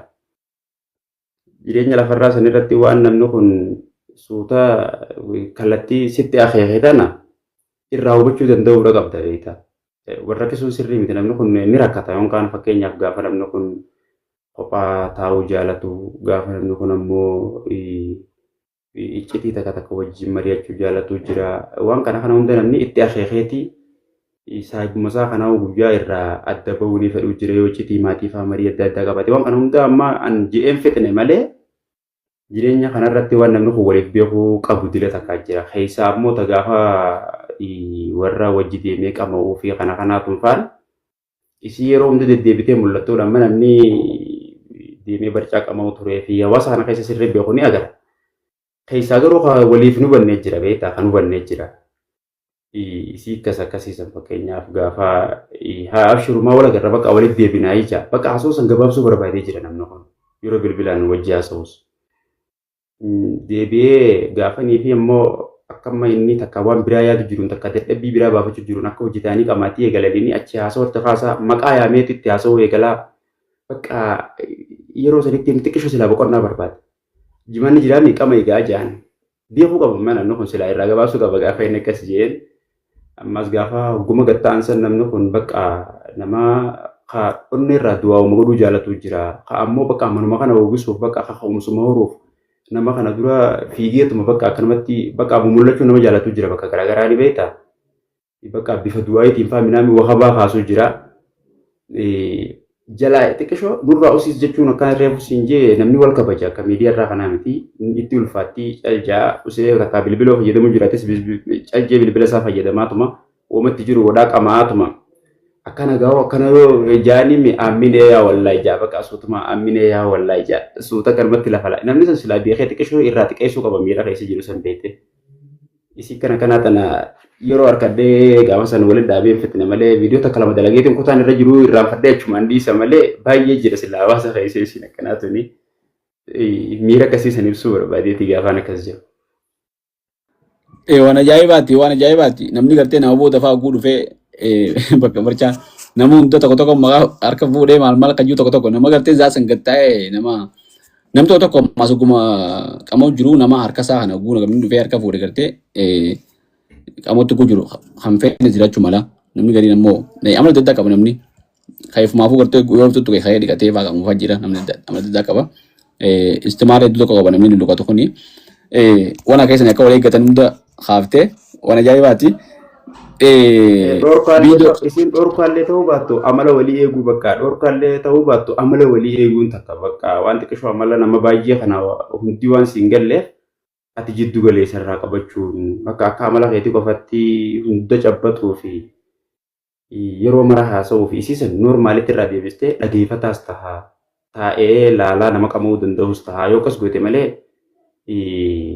yookaan namni kun lama lamatti adda baheetuma akka amalaan walii galuun walitti dhiyaata malee bakka inni san jiru kunis dhaquun jaalatu bakka kun jiru sanis dhaquun jaalatu yoo namu amala isaa walirratti agarsiise beektaa isii akkasiisaniin kan. Hawwimtoota daawwattoota keenya viidiyoo kana daawwadhaadhaan daawwannee walitti deebina. Ayyee viidiyoo tokko ka waraabdee jira ka waa'ee beekumsaa fi beekamtii fa'a waan hundaan beektu waan tokko kun beeku jira ka kun ati hin beekne jira waan hundaan beekan jettee ka dubbe tokko jira mee viidiyoo san ergaan isaa eenyuu fi akkamii qabiyyeen isaa hoo? Uumama ilma namaa kana keessa namni kun guutuun qabu waan beeku irraanfachuu jira. Hamma waan gurguddoo beeku waan gurguddoo barateettis waan baay'ee ka beeku waan isaaf hin galin ammoo tan beeyne qaba. Namni kun tokkoon isaa guutuun qabu yoonii fi akka keetitti yoonii yaada keessatti garuu baadde akka ati beektutti yoonii nan beekuu baadde aan wallaalaa jaamuu qabu. Tanaa mul'atte san yoo sii mul'achuu baatte ati wallaalaa jaamuu qabdu. Sababa saniif jecha namni kun walitti dhufee jireenya hawaasaa kana keessatti waan jalqabe takka hojii xumuruufis haa ta'u jireenyuma kanaa wajji jiraachuufis haa ta'u yaada garaagaraa waliif fideeti wajjinama malee namni kophaa isaa mana ijaaruus beekee bishaan keessa galchuus beekee akka waan hunda isaa guutuu beekuu danda'u hin jiru. Ogummaan hojiitu garaagaraa namni walitti dhufee waan takka ijaaraa beekta. Tanaaf jecha waan inni hin beekne sii beeka. Waan ati hin beekne nama biraatiif anaaf beeka. Waan nuti hundi hin beekne nama biraatiif beeka. Waan namni biraa hin beekne nuuf beeka. Beekumsa namaa kana guutuu walitti qabattee jechuun kiyya. Yoo achi namni tokko waan san dubbatees ta isaaf hin galin yaada akkam kaasa jaambaqaa hin fudhatamu yaadni san. Yaada wallaalatta. Isaaf hin galin malee isiin san beekee tasirrii ta'uu malti tachii haate san. Gocha namni kun gama naa hojjete akkamitti akkana godhaa jira. Isaaf hin galin malee hojiin tun silaa gaarii ta'uu malti beeka. Yoo gamasiif gamanaa walitti dhufte namni kun waan addaa takka uumee as baasuu danda'a. Wajji jireenya kanallee bareechuu danda'a. Faallaa dhaabbatanii wal arrabsuun kunillee silaa dhaloota keessaanii xiqqaata.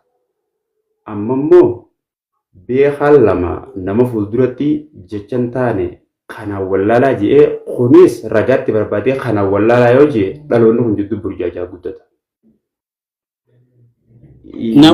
Namuu waan beeku adda adda beeka namuu hanga beeku qaba hundaas hin beeku hundaas hin wallaalu jechuudha. Hundaas hin beeku hundaas hin wallaalu. Deebisaa irra walii kannanii keessattuu namni waa beeku waliin arrabsuurra yaada kana wal jijjiiranii dhaloota kanaaf waa adda baasuutu irra bareeda. Kanaafuu namni guutuun qofti hin jiru gama gamaa walitti dhufee beekumsa ta'a jechuu barbaade. Gaariidha. Mee amma waan hedduu takka waan gartee maqaa biyyeensiituu hanga hin beekne waan guddaa takka yaaddeesii san irraa gartee tan miidiyaa irra gallakkifte sanga tokko ni jira. Kontentiin ati godhu jirtu. Mee wanni ati hojjechaa jirtu kun ija hawaasaa namoota hordofuutiin gulaaltuu fi ija gartee beekamtoota namoota beekamtii qabu miidiyaa hawaasaa irra jiruutiin gulaalamtu akkamiin ilaalamu jirtamee wanni yaadni isaan si kannan maali? Akkamiin ilaaluu jiran? Isiin tana nama hordofu jiru yoo fudhanne baay'ee jajjabinaa fi koomantii jalattis baay'inaan koomantii ani yeroo maraa niin fiigaa hojiidhaaf waan fiiguuf koomantii osoo hin ilaalle turu mala ammoo guutuu isii osoo hin ilaalle hin dabarsu. Ammoo yoo koomantii tana gisee ilaalte achi jalatti deebisaa kan nu baatte koomantiin lama tana yoo reaakti godhuu baatte waan laalutti hin jirretti fakkaatti koomantii caalaa gama keessaatiin dhufa namni yaada rakkannaa yaada jajjabinaa kannaa namni baay'een gara keessaatiin dhufa.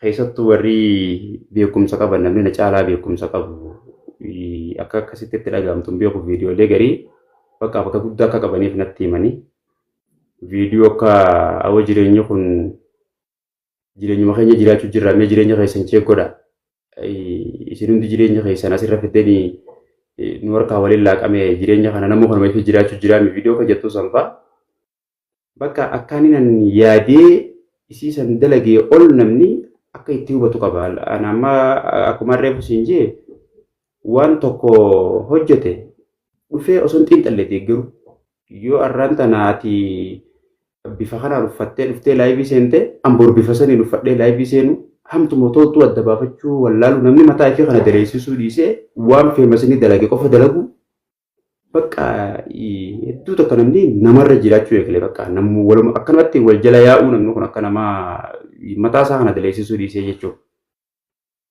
Jireenya fi kanatti amanuu dhiisee yoo ati filtara bifa kanaa godhatte amboru filtara akkasii godhadhee laayivii seenuu isaa fooloon isaaf gadda bale jee bakka yookiin immoo inni beekamtii akkatti hirkate jee har'a yoo namni tokko ciisee biyyarra lafarra gangalatee fooloorri isaa dabale borookaan dhufee akkasii gangalachuu bakka jireenya waliin laaqamaa tokko ta'e beekee isiisan ammoo bifa hoflaatiin wantoota hoflaa miira hoflaa ibsan duubarraan itti fayyadame isiisan ibsuu barbaadeeti.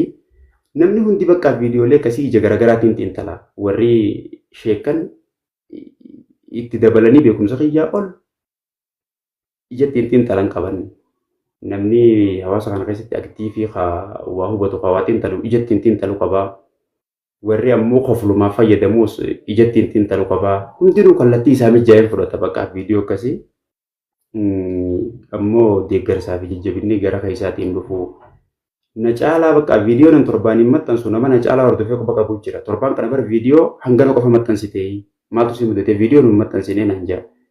Irra deebi'ee kenni jawusan guyyaa wajji yoo ilaale akkuma inni jeessanis sirri viidiyoon torbaan maxxansa seeraan nama hordofee beeku ana caalaa viidiyoon torbaan maxxansa nama beeku nagare guyyaa tokko osoo hin ta'u. Hayi wayin torbaan kanaafaa wayin hafutti jira viidiyoo guutiin maxxansaan jaan. Torbaan kana hangana qofa maxxansitee viidiyoo dalaguutti hin jirtu maaltu si mudatee naan jaa bakka na caalaa nama hangani nama maxxansullee quba qabu jira bakka gama keessaatti warra dhufan kun. Gamanumaanuu koomentii jalatti baay'ee yaadarra kan nu dhabuu kiyyaa fi yeroo takka turuun kiyya laalee useetii miti. Ammoo eegarraa turtee dhuftee hunda isiin hin dubbisa. Warricha jala baay'ee jajjabina yaada adda addaa kananillee galatooma jedhaman bira kutaa malee eega isiin turte booda yaadarra kan nuti xiqqishoo akka nama turee bakka akka nama uumama kiyyaan nama iftuuluu namni waan akkasii jaalatu miti. Saniif malee isiis ilaaluun dhiisne jechuu barbaadeeti. Gaariidha. Kun amma komentii gartee hordoftoonni keessii kannanii yaada hordoftootaati. Mee beekamtoonni hoo ijjatamii ilaaluu jiran waan ati hojii jirtu kana. Isin kallattuma lama kuma reefu jee takka warra jajjabinaaf dinqisiifatee dhufuudha. Takka immoo warri dinqisiifatu kun baay'eedha. Warri beekamtii qaban guutuullee ta'uu baatu hangi tokko jaalatan. Jaalachuu bakka viidiyoon baay'een faallaa isaaniitii dura dhaabbatti. Yeroo takka hojii namaatti isin buuti amma namni laayivii kana hojii godhate osoo deemtuu gaafa afaan hawaasaa jijjiiramtu kana itti buuti hin jaalatan bakka wanni takka waan gaarii fakkaatee fakkeenyaaf dhugaa yoo walitti himne bara namni baalagummaa hojjetee deebi'ee baalagummaa saniin boonu jira. Sababni isaa gaafa inni baalagummaa hojjetu san maqaan isaa ol ka'ee foloorii dabale. Foloorummaan dabalaan beekamtuma arkannaan waan barbaade yoo godhe ittiin dhagahamu deebi'ee ittiin boonu. Hawaasa kana keessatti warri beekamtii qaban kun. Ammoo isii tanaan ta baalagummaa akka reefa siin jee baalagummaadha. Ta wallaalaa gochi kanaaf. Ta gogummaadha gochi kanaa jentee gaafa ati namatti himtu kallattiidhaan nama dhuunfaa irratti akkuma reefa siin jee dubbachuu baadhuus kallattiidhaan nama laallattu isa laallatti kallattiin gaafa viidiyoo akkasii ilaalu. Laaluun dhiisne isaan hundi ni argan nama hunda bira ni geessi beektaa. Garuu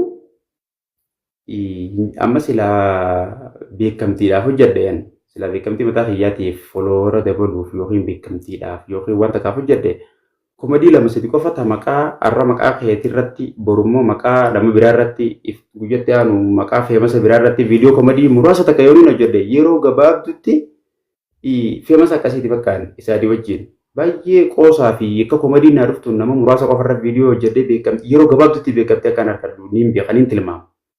Garuu viidiyoo namarratti hojjedhees haa ta'u faarsees arrabsees haa ta'u yookiin ammoo bifa komadiitiin dhiyeessees haa ta'u guddinni nama barbaachisu. Akka reefu siin jee nama 1000 takka yookiin nama 100 takka kana daawwatutti dhugaa himee bahuu na wayya. Kanaaf jecha hin jaallatan isaanis. Anis akka isaan jaallatan hin barbaadu. Osuma isaan hin jaallanneen dura dhaabbadhee dhaloota kana bira waa kaayadhee dabaruu barbaada akka nama tokkotti. Bareedaadha.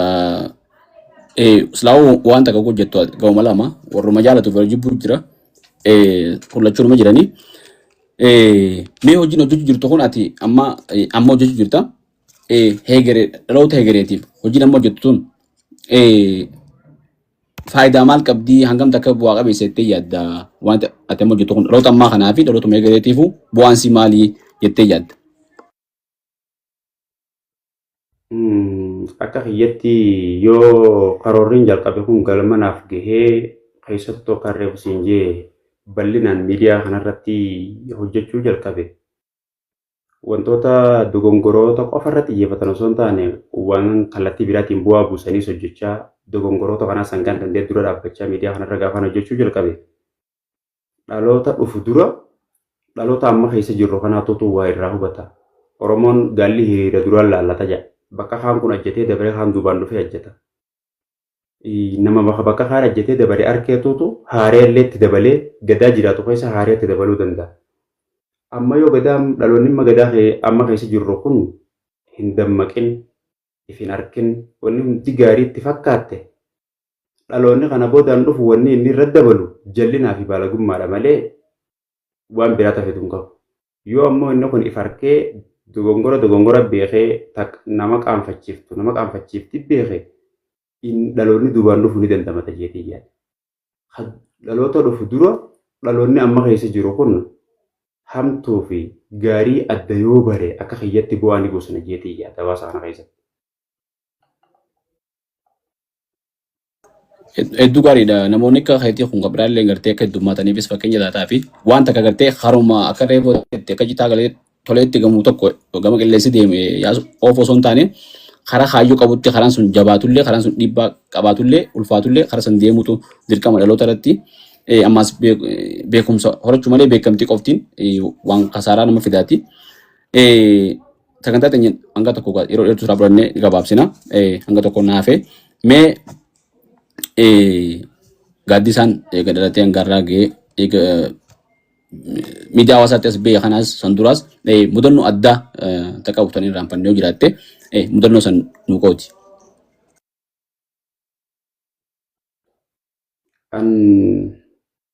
Mudannoon xiyyaa miidiyaa dura akkuma siin jee miidiyaa nama yeroo dhiyoo tana dhufee ji'a afuraffaa kiyya. Ta miidiyaa dura akkuma siin jeen hawaasa keessatti wanti na dinqisiisus wanni na mudatus wanni na tolus wanni na dhagahamus wanni miira garaagaraa yeroo gabaabdutti miira walii faallaa baay'ee keessa na dabarsu yoo jiraate gocha hawaasa keessa raawwatamu. Maaliif waa'ee hawaasaa kun baay'ee na dhagahama. Gaaf tokko gaafa qabsoo Oromoo waa'ee qabsoo Oromoo ati waan nan gaafatiin ifatti seenuullee barbaadu gocha tokko facha keessa baay'ee na dhagahama hanga ammaa mudannoo takka tana mudatte. Gaafa hawaasni keenya Oromoon Somaaliirraa buqqaatee deeggarsa lammiif jiru furaanuu jirru teenya qaboo yaa'itti qabannee marii bal'aa taasisnee kaanee gargaarsa tokko guuruu jirra. An maayikii qabadde kanatti sagalee walitti dhaabbattuudhaan sagalee xiqqishoo miira nama tutuutu nama kakaastuun dubbachuu jira. Ijoolleen ammoo milikkata wal fakkaataatti goonee dhaabbatanii guyyaa magaalaa Haraarraa kanatti galii sabassabuu jirra. Mudannoon addaa na mudatte wanni akkaan waa'een hawaasaa kun na dhagahamuuf waan akkas akkasiisanii gaafa sanirraa osuma qabsoodhaaf yookiin ammoo gabrummaa jibbuudhaaf yookiin ammoo waan kanaaf hojjedhu akkuma waliigalaatti hojjennu addatti garuu wanni hawaasa miidiyaa irratti illee akkaan dhufeen hawaasa irratti waa'ee hawaasaa kana dubbachuu wanni dirqama na godhu yoo jiraate mudannoo kan akkanaa tana.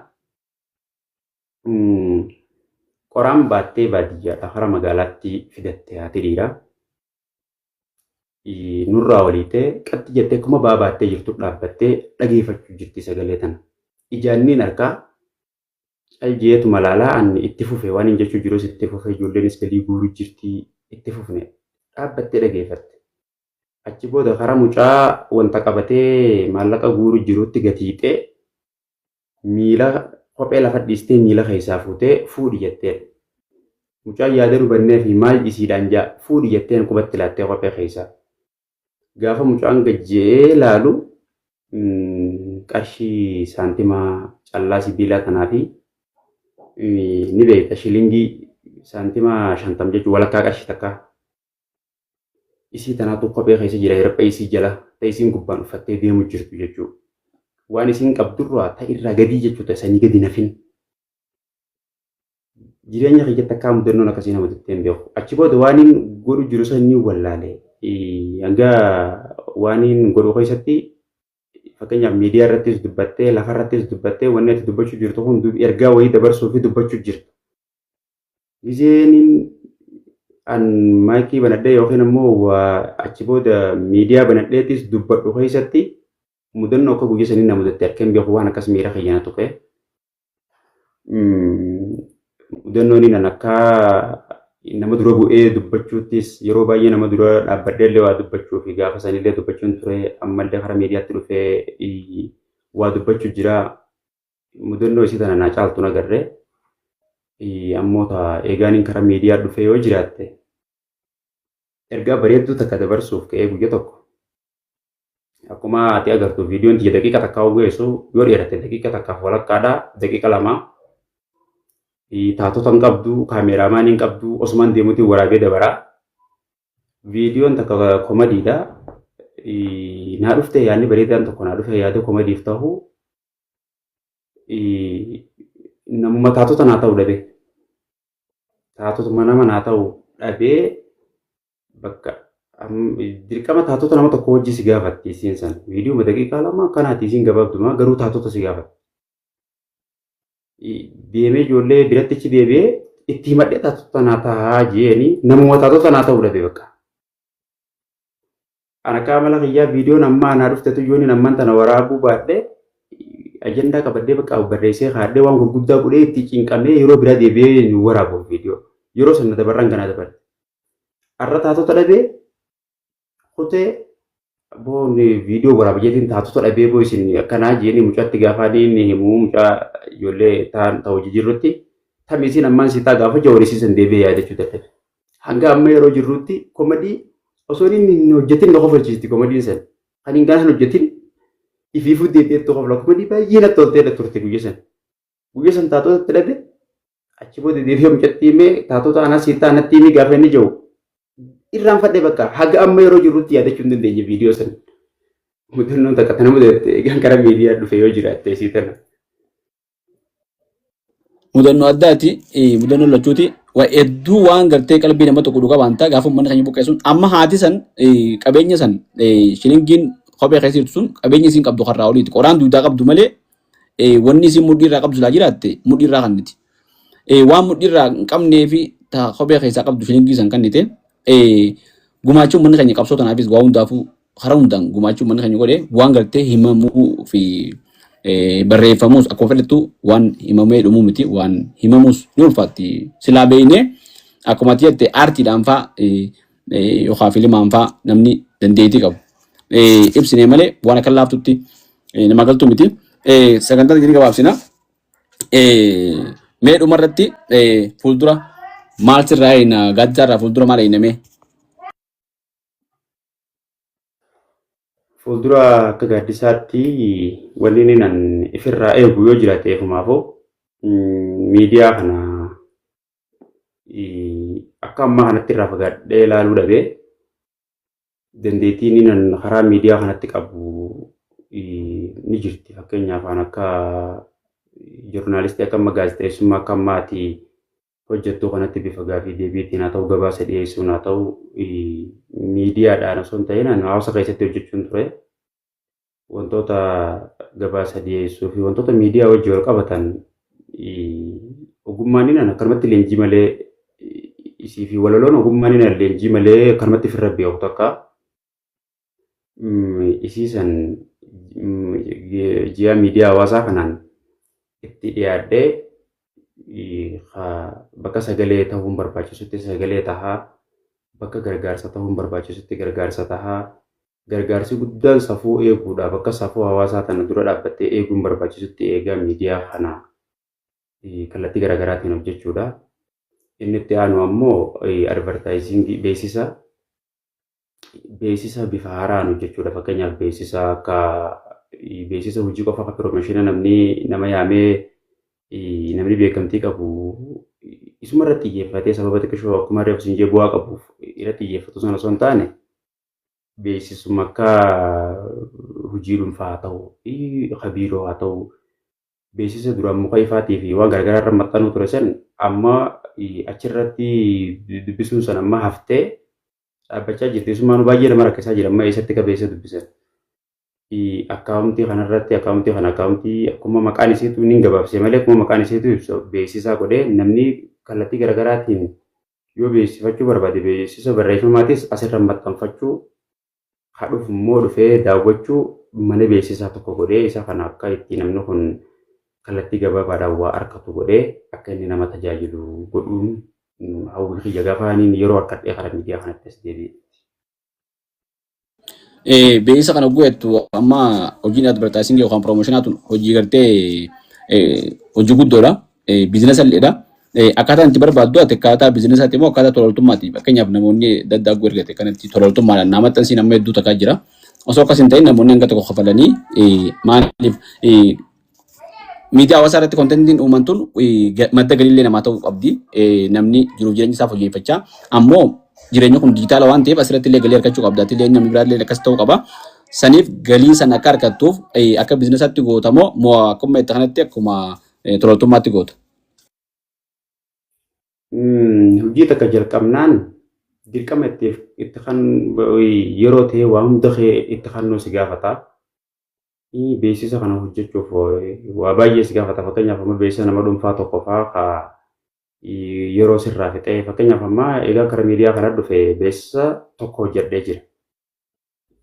Kanuma nashiiduma takka bakka jechuudha gabaabattis fayyadamee nashiidaa takka beeksisee jira. Isuma sana hojjechuudhaaf garuu akkaan namman tana jecha lama akkana jee kana osoo hin taane nama saniif sirri beeksisuu qabda. Isii san beeksisuuf garuu yeroo sirraa fudhataa. Bakka barbaachisu bakka dhaquu sirraa fudhataa. Yoo beeksisa hojii ta'e achi dheetee shuutii muraasa fudhachuu si gaafataa. Waa baay'ee qaba. Isii tana hunda nama saniif bifa bareedaadhaan hojjechuuf galii kee qofa irratti illee xiyyeeffachuu baattu.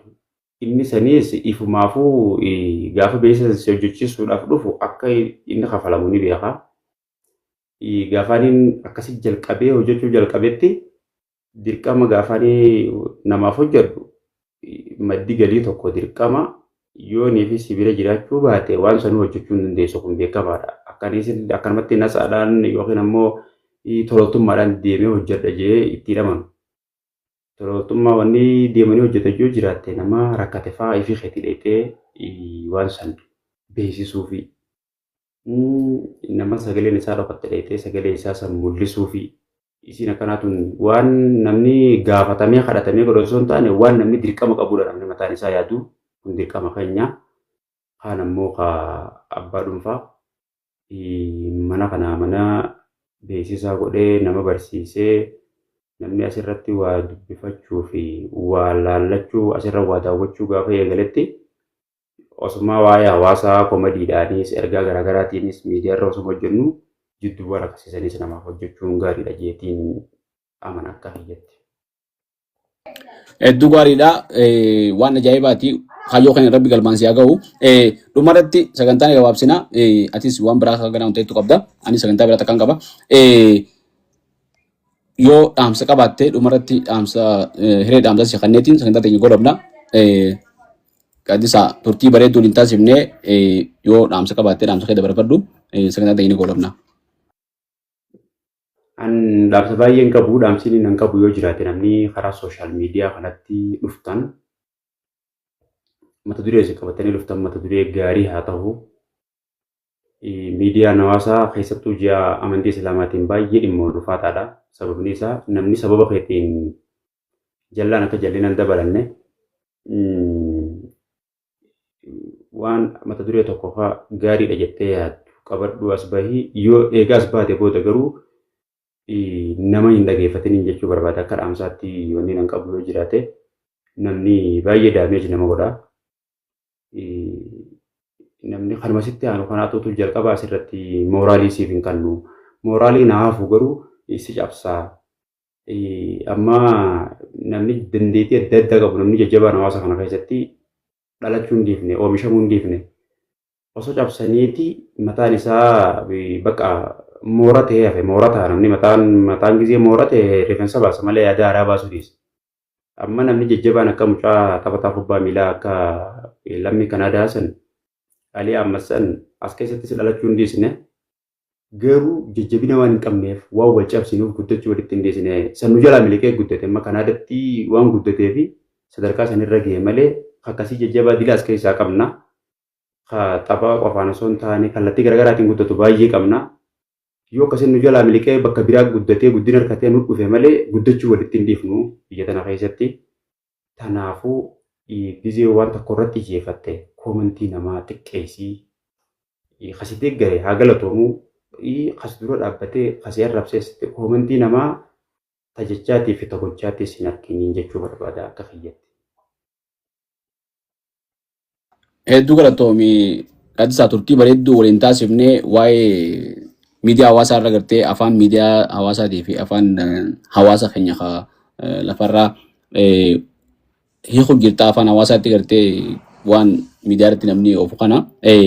Konnatti bareedduudhaan gartee waan hin taane hawaasa waan safuu cabsaa waan aadaa faalleessaa waan amantii faalleessaa akka gartee dhaloonni kun hin dhaalle jecha duraan dhaabbateetti as baate hedduu bareedaadha galmaa rabbis haa ga'u kabajamtoota daawwattoota keenyaa turtii Gaaddisaa Shimallis wajjin taasifne ta'arraa asirratti goromna viidiyoo keenya kana laayik godhaa sheer godhaa chaanala keenya sabskiraayib godhaa wal biraan gahaa sagantaa teenya tana daawwadhaa Gaaddisaa illee jajjabeessaadhaa nama amma lafaa ol ka'u namoota gartee ijoollee kaka'umsa qabdu miidiyaa irratti waan gaarii dhufte kana jajjabee isaan sinjaa sagantaan teenya irraa asirra goolabamtii hedduu galatoomaa Gaaddisaa kiyya nagannaa ture. Adam baay'ee galatoomii miidiyaa kee Baarkoo miidiyaatillee baay'ee akka nama tokkootti baay'ee galatoomii guddaduu isin jechuu barbaada. Gamanumaanuu miidiyaan yeroo dhiyoo tana karaa gamana dhufee ammas akkasiin mata duree jabaa akkanaa mata duree namoota beekamaa jala fiigee kaameeraa itti qabu osoo hin taane namoota lafaa dhufan mul'isuu irratti xiyyeeffatu kun Oromoo keessatti baay'een beekamne. Gootota kanarra eega barri baraa fi ammasaa ta'e kanaafuu baay'ee galatoomii dhaloota kana keessattuu akka mucaa Deengadda baastee sabboonaa sanfaa nama baay'ee hojii wal barsiisaa jirta. Baay'ee galatoomii jabaadhuu kallattii barbaachisu deeggarsii keenyallee deeggarsii warra nu hordofuulleen si wajji haa ta'uun jechuu barbaada. Baay'ee galatoomii nagaan ture. Ayyee Gaaddisaa kiyya hedduu galatoomii nagaan ture kabajamtoota daawwattoota keenyaa turtiin Gaaddisaa Shimallis wajjin taasifne ta'arraa asirra goolabamtii fuulduraas sagantaa adda addaa hojii qabannee Gaaddisaa nama dandeettii adda addaa qabu kan isin dhiyeessinu ta'a hedduu galatoomaadha. Chaanala keessan Baarkoo miidiyaa sabskiraayib godhaa sabskiraayib godhinis warri kunis gartee chaanala keenya sheer godhaa kunis laayik godhaa viidiyoo kanas biraan gahaa. Jajjabaadhaa isin jenna namoota dhokotan hawaasa keessatti namoota waan gaarii yaadan hanga beeynutti hanga dandeenyutti dhiyeessinee uummataan ga'uun dirqama keenya jenna sagantaa irraa kanumarra goolabnaa. Wassalaamu alaikum warahmatullahi wabarakatuh. Nagaan nu tura.